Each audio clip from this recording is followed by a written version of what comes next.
Alright mga guys, ayan nag-record ulit tayo gamit yung ating iPhone at ngayon ay alam ko na kung nasaan yung pinaka-microphone natin kaya nakaharap tayo dito sa pinaka-microphone. So gamit natin guys yung ating cellphone at ito yung kanyang recording at nakikita ko dito sa salamin kung paano siya nagre-record.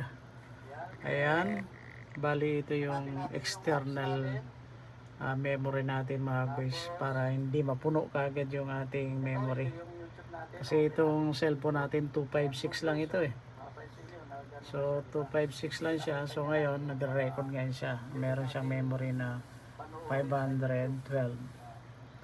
Alright, so yan lang mga guys. Ngayon balik natin sa harapan ko, so yan yung ating recording at ayan, okay, maganda siya. So stop natin yung recording at panoorin natin. So stop natin.